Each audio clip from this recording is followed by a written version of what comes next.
Nearly $250,000 worth of marijuana will not be hitting the streets in Vernon County. The Sheriff's Department arrested a man this morning after a 5-month-long investigation. News 8's Kyle Dimke joins us now with the latest. Well, the investigation led the Vernon County Sheriff and West Central Drug Task Force to 2 locations in Vernon County this morning.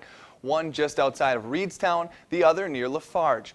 When authorities arrived in Lafarge, 45-year-old Mark Kummeth of Crosse tried running into the woods to escape before he was caught and arrested a short time later.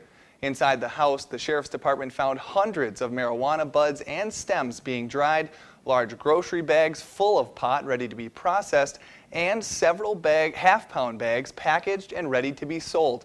At the second location near Reedstown is where the marijuana was grown. At the grow site, they had to process approximately 6 marijuana patches that were growing in an outdoor area, and those patches ranged, I believe we ended up with a total of around 112 marijuana plants. Now, to access the grow site, law enforcement had to use ATVs. The sheriff says between the 2 locations, there were between 120 and 150 plants, which makes this one of the largest busts the department has had in recent years. Mr. Kummeth obviously knew what he was doing, and he had them labeled. He had the different strains labeled while they were hanging. He had the different strains labeled on the packaged marijuana. So he was a gentleman that takes pride in his work, I can say that.